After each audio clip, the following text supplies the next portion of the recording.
Hello guys, welcome to Beyond Limit. Let's talk about some debugging. Debugging का मतलब क्या होता है? Debugging का मतलब एक ऐसी टेक्निक होती है जहाँ पे हम एक एनवायरनमेंट सेट कर रहे होते हैं जहाँ ताकि हम अपने वेरियस टास्क को परफॉर्म कर सके with the help of coding और मल्टीपल लैंग्वेजेस। ठीक है, अब हम डिबगिंग एनवायरनमेंट सेटअप कैसे करते हैं? एक इंटीग्रेटेड डेवलपमेंट एनवायरनमेंट बनाते हैं जिसको आईडीई कहते हैं। जो मोस्ट कॉमनली आईडीई है वो वीएस कोड है। एक्स कोड होता है, सिलियन होता है, जो कि एक पावरफुल डिबगिंग टूल्स होते हैं जिनका मेन काम क्या होता है? हमने जो कोड लिखा है उसको कोड को कन्वर्ट करके एक नॉर्मल कंप्यूटर अंडरस्टैंडेबल फॉर्म या बाइनरी फॉर्म में बनाना।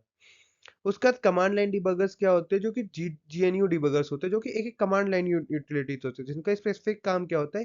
स्पेसिफिक डिबगिंग फिक्चर्स होते हैं, उसमें कोई स्पेसिफिक टास्क परफॉर्म करते हैं, सिर्फ सिंगल टास्किंग परफॉर्मेंस होता है। उसके बाद यूजिंग ब्रेक पॉइंट्स क्या होता है? सेट ब्रेक पॉइंट कंडीशनल और break points in libraries. Set break point क्या करता है? पॉज कर देता है execution of a particular program और a specific line of code.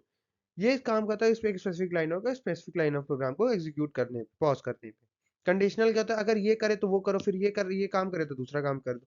पहला काम हो तो दूसरा काम करो, दूसरा काम हो तो चौथा काम करो। ऐसा एक सीक्वेंस कंडीशनल में लगाने। ब्रेक पॉइंट्स जो होते हैं वो एक्सटर्नल लाइब्रेरीज की मदद से भी डिबग में डाले जा सकते हैं प्रोग्राम से, और उनको कॉलिंग भी किया जा सकता है। स्टेपिंग थ्रू कोड क्या होता है? स्टेप ओवर होता है। यहाँ पे एग्जीक्यूट करता है करंट लाइन ऑफ कोड को और move to the next line कर देता है। स्टैक इनटू क्या होता है? जहाँ पे फंक्शन सेल जो कॉल होता है वो फिर फॉलो इनसाइड द फंक्शन को पहले सॉल्व करता है, उसके बाद वो अगले पे जाता है। स्टेप आउट करके रिमेनिंग जो कोड होता है फंक्शन का उसको छोड़ के सीधे राइट फंक्शन को अगेन कॉल कर देता है। इंस्पेक्टिंग वेरिएबल्स, वेरिएबल वॉच और मेमोरी इंस्पेक्शन। वेरिएबल वॉच जो होते हैं वो विंडोज की वॉच कर रहे होते हैं पर्टिकुलर प्रोग्राम का एग्जीक्यूशन कैसे हो रहा है, ये कैसे चल रहा है। मेमोरी इंस्पेक्शन का मतलब ये कि डाटा स्ट्रक्चर्स और एरेज जो भी हमने अपनी वीडियोस में बनाए हैं या अपने कोडिंग्स में यूज किए हैं उसको हम कहाँ पे और कैसे स्टोर कर रहे हैं। Advance debugging feature call stack, disassembly, view और लॉगिंग और ट्रेसिंग होता है। कॉल स्टैक का मतलब क्या होता है कि उसमें पहला जो हम इनपुट डालेंगे वो पहला आउटपुट देगा, फिर input output last in first out होता है। तो ये लास्ट इन फर्स्ट आउट के कॉलिंग फंक्शन फॉलो करता है। इसके आगे हम पढ़ेंगे कैसे क्या काम होता है।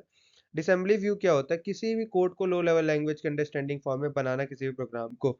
लॉगिंग और ट्रेसिंग की कोई भी प्रोग्राम जो हम लिख रहे हैं या प्रॉपरली किसी चीज को हम राइट कर रहे हैं तो वो सही चल रहा है कि नहीं। देन उसके बाद आता है डिबगिंग मल्टी थ्रेडिंग प्रोग्राम आता है जिसको थ्रेड मैनेजमेंट, सिंक्रोनाइजेशन इशू और थ्रेड स्पेसिफिक डिबगिंग भी करते हैं।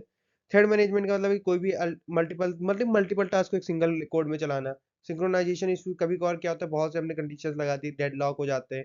कभी कभार मल्टीपल थ्रेड्स होते हैं तो कोई कोड चल रहा होता है, कोई नहीं चल रहा होता।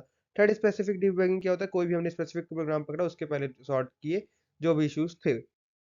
उसके बाद डिबगिंग बेस्ट प्रैक्टिस क्या होता है? Reproductivity, isolate the issue and test through.